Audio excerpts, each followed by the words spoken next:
news now. The economy shrunk by 0.1% between April and June after growing in the first 3 months of the year. The Bank of England is forecasting the UK economy will fall into recession in the final months of this year. And experts are warning that energy bills could hit £5,000 next April. But despite the government meeting with energy bosses yesterday, no new plans to help ease the cost of living crisis have been announced.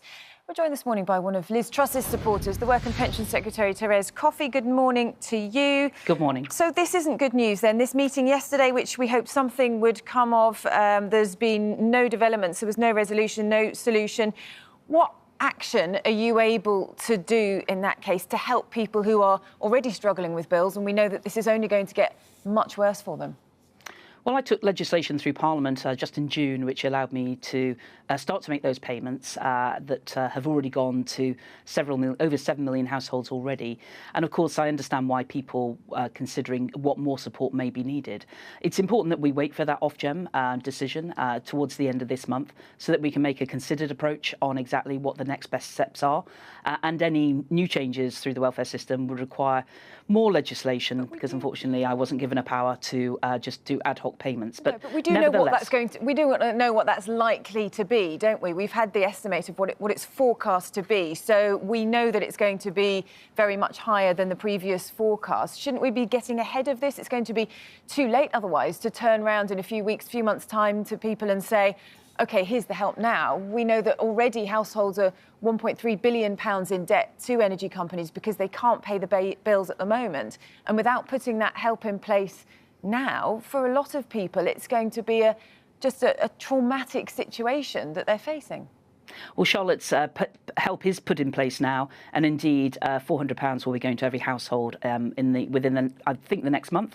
But nevertheless, I hear what you say, and that is why it's important. Government is working on this right across the summer. You know, some of us stayed in government exactly to try and make sure that the aspects of the country kept running and to make preparations on what future decisions could be there. But if trying to put anything else through the welfare system will require new legislation, because I wasn't given powers to do more than that. But overall, what I'm here to say on behalf of Liz actually is about that issue about getting growth. And it's by getting growth into the economy, it really will trigger improvements to people's cost of living challenges. We've just seen the GDP figures. The economy has shrunk by 0.1% between April and June. And that's why it's going to take time to build up growth, isn't it? So that's going to be longer down the track. Why doesn't Liz Truss have a meeting with Rishi Sunak, with Boris Johnson? Why don't they kind of get together now? Why is she so resistant to this? Because I think people are really feeling stressed Liz is still in and want some concrete measures. Doing the role of Foreign Secretary. Of course, government ministers are meeting. People out of government aren't meeting with the government. But that's why the Prime Minister with the Energy Secretary and the Chancellor were meeting energy companies yesterday. It's why my own department is getting prepared. But of course, Liz's approach is the principle needs to be that people keep more of their own money and indeed that we encourage investment in the economy by reducing corporation taxes, not putting taxes up, unlocking some of the regulations that we need to move more quickly at doing in order to encourage that investment and to keep the cost of business lower. But overall, I'm putting out to you that we have already put in place some packages. That decision still needs to be made, and anything that's going to be put through the welfare system will need new legislation, which we have delivered in the past and would need to be done again because I wasn't given the powers to make those changes. Therese Coffey, there'll be some people watching this now just thinking, you're just not treating this seriously. I'm treating it very seriously, Adil. I don't know what you're saying. I don't think you are. I think many people think you are. People's bills, if I can finish, people's bills could rise up to £5,000. People are already, so many millions of people are already in £200 debt, are piling up debts. We've heard from Martin Lewis, who these people don't have any skin in the game here. These are people who care, who come out and said you need to double the money. But you're talking about growth, the economy. People want answers now. Isn't it a fact that you guys are playing party politics with this? Not at all, Adil. I find it really insulting. We've already committed to a £15 billion package.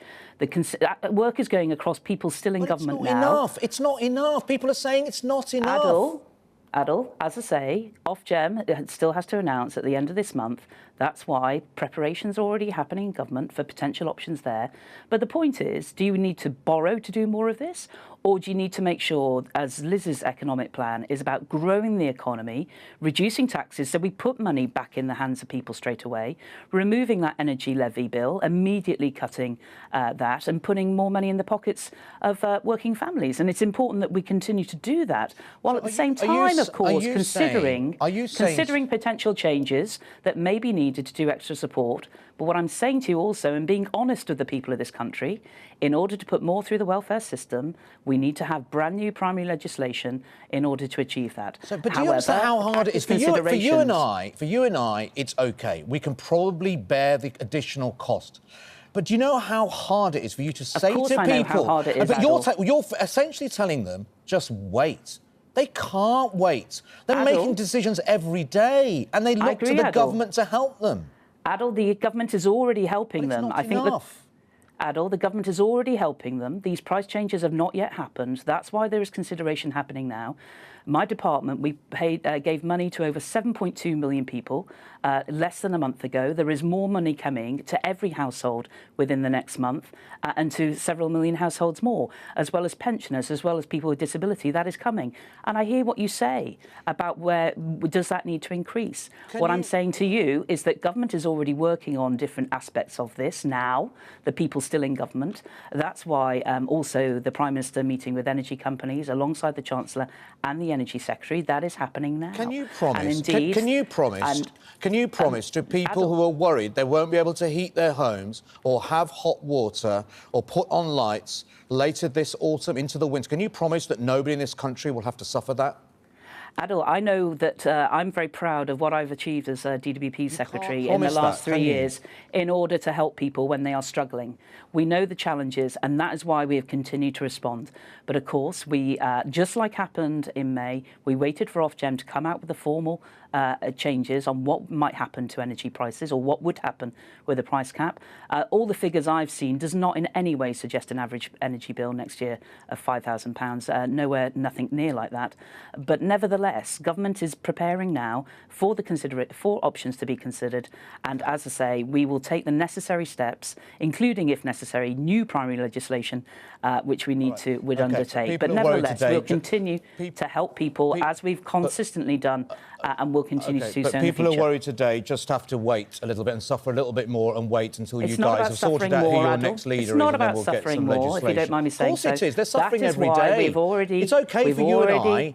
It's okay for you and I, but lots of people are suffering every day. Adil, I know that. I'm a member of Parliament. I'm elected to represent people. I fully understand that. I fully understand the average earnings in my constituency are lower than that in the city of Liverpool. I understand the challenges that people face. That is what I hear from my constituents. It's not about waiting, Adil, and you're misrepresenting very clearly the support that's already there, and indeed the considerations that need to be given once, which government is preparing for now, in consideration of what further help may be needed. Liz's approach is we've got to grow the economy. We can put more people back in people's pockets by reducing taxes, by removing the green levy on bills, and that is part of her emergency budget, which she plans to undertake as and when, if she becomes the Prime Minister. And do you think it's fair? Adil, I'm going to have to go to another broadcaster. I'm sure we've discussed this multiple times. I was told you were a couple of minutes late, so we had a couple of minutes more time with you. Well, indeed, and can I just ask you very quickly, MPs' expenses, do you think it's right that MPs should be able to claim for their utility bills, even if it's their second homes, with no upper limit at a time like this?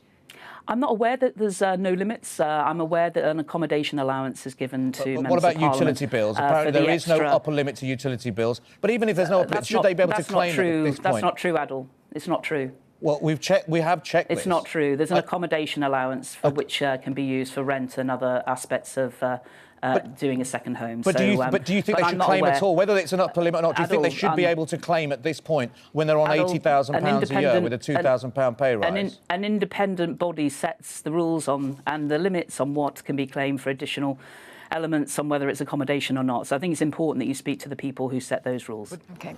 Therese Coffey, Secretary of State for Work and Pensions, thanks for joining us this morning. Thank you. Bye-bye.